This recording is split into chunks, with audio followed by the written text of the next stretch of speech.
तो hello class 10th, कैसे हैं आप सब लोग। आई होप आप सभी लोग अच्छे होंगे और कंटिन्यूसली अपने ऊपर जो अपनी पढ़ाई है उस पर बिल्कुल फोकस लगाए हुए होंगे। चलो देखो बेटा, पिछली वीडियो में जो हम बात करके गए थे वो हम बात करके गए थे rise of nationalism in Europe. ठीक है, और मैं आपको बता के गया था व्हाट इज नेशनलिज्म। नेशनलिज्म के बारे में ये कह के गया था आपको कि नेशनलिज्म क्या है कि a feeling towards your country. आपके अंदर एक ऐसी फीलिंग्स है अपने देश के लिए कि your country should be better than others. ठीक है, आपका देश सबसे अच्छा हो। So the feeling towards your nation is considered as nationalism. Clear? Feeling towards your nation मतलब अगर आप ये समझ गए कि बस अब हमें जो भी करना है अपने देश के लिए करना है, तो ऑब्वियसली ये feeling is getting developed in your mind and that should be considered as nationalism. Okay, चलो इसी में हम आगे बढ़ेंगे। बस इसमें क्या है कि नेशनलिज्म की जो शुरुआत है वो शुरुआत जो कहते हैं ना कि जैसे कोई आग लगने वाली होती है ना, जो चिंगारी की शुरुआत होती है, वो चिंगारी हमें कहाँ से मिली। तो फर्स्ट पॉइंट में हम उसी के बारे में पढ़ेंगे। और वो चिंगारी हमें मिली कहाँ से? फ्रेंच रिवॉल्यूशन से। ठीक है, फ्रेंच रिवॉल्यूशन से मिली। ठीक है, सो हम इसको रिलेट करते हुए चलेंगे। जो हमने क्लास 9th में पढ़ा हुआ था उसको हम इसके साथ थोड़ा थोड़ा रिलेट करते हुए चलेंगे। जो पुरानी कहानी है वो भी हमें याद आती चली जाएगी। क्लियर? तो चलो आज की वीडियो को शुरू करते हैं बिना किसी देर के। कंटिन्यू आ जाओ। The French revolution and the idea of nation. French revolution और उसके बाद नेशंस बनाने का जो आइडिया था वो आया था, और मोनार्की को यहाँ से क्या कर दिया गया था? खत्म कर दिया गया था। ठीक है, समझ गए?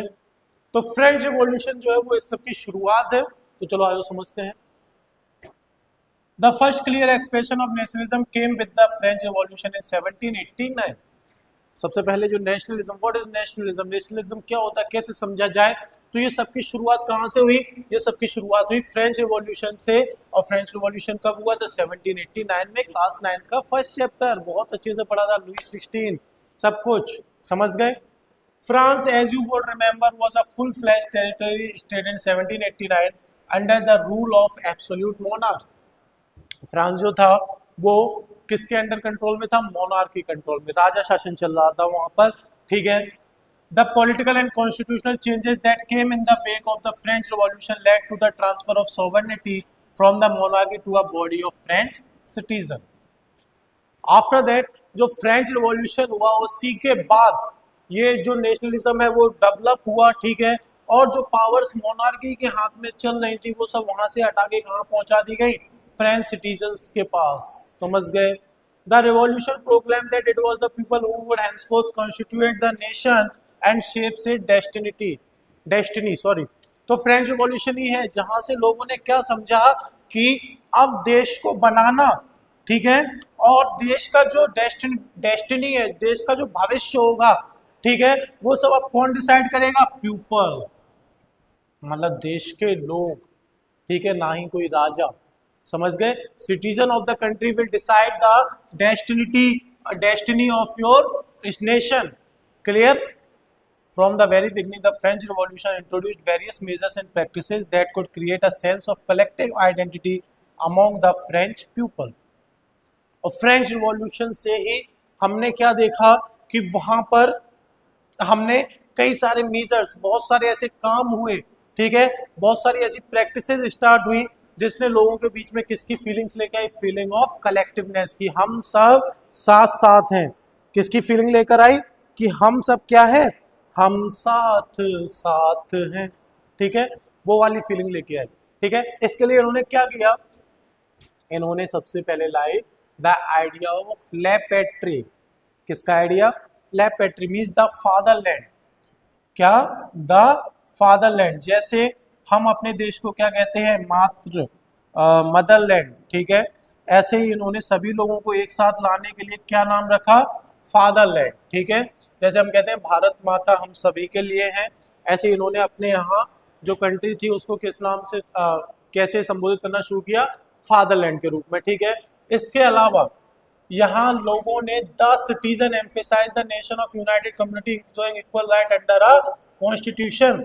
और फिर यहाँ पर इन्होंने ना कोई राजा ना कोई प्रजा, ठीक है, ना कोई सब्जेक्ट ना कोई किंग, उन्होंने क्या यूज किया, सिटीजन वर्ड को यूज करना शुरू किया, जो लोगों में क्या शो कर रही थी कि ये सभी लोग जो है वो सब एक साथ हैं, यूनाइटेड कम्युनिटी एक साथ हैं और enjoying equal rights under a constitution, और कॉन्स्टिट्यूशन के अंडर रहकर ये सभी लोग इक्वल राइट्स को एंजॉय कर रहे हैं, ठीक है। A new French flag, the tricolor, was chosen to replace the formal royal standard. अब जैसे ही फ्रेंच रिवॉल्यूशन कंप्लीट हुआ तो उसके बाद जो राजा का झंडा था उसको हटा दिया गया, ठीक है, और उसके बाद एक नया झंडा लगाया गया जिसमें 3 कलर थे, try colours. The state general was elected by the body of active citizens and renamed the national assembly.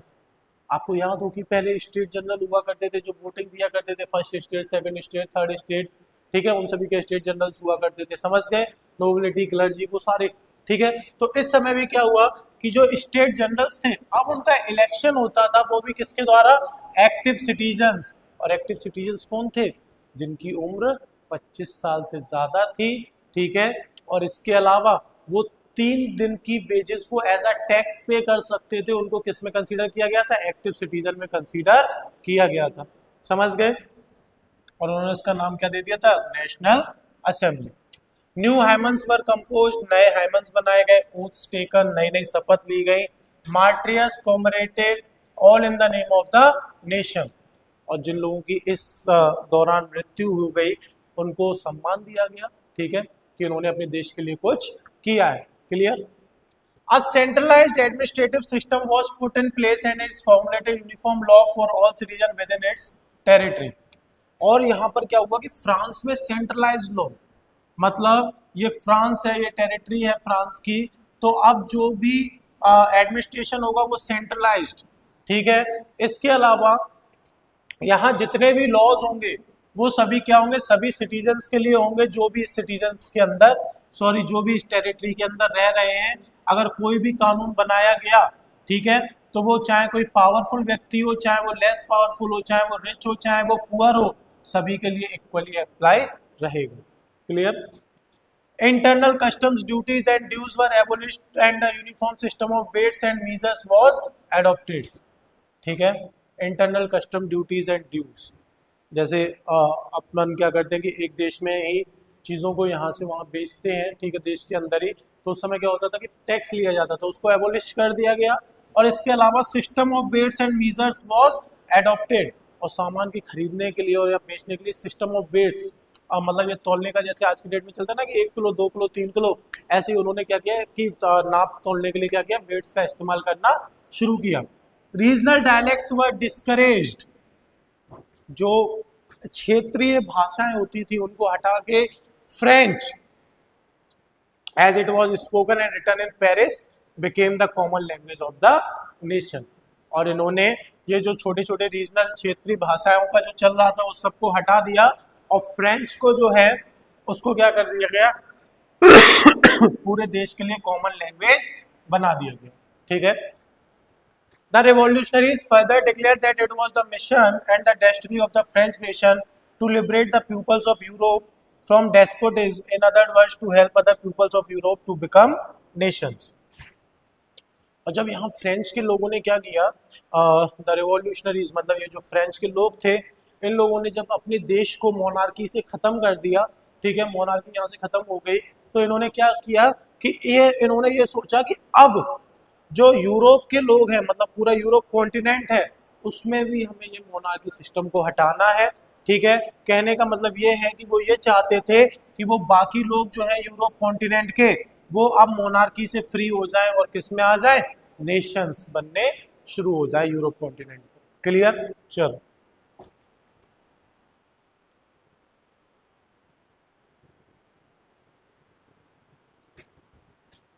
When the news, एक सेकंड रुकना जरा,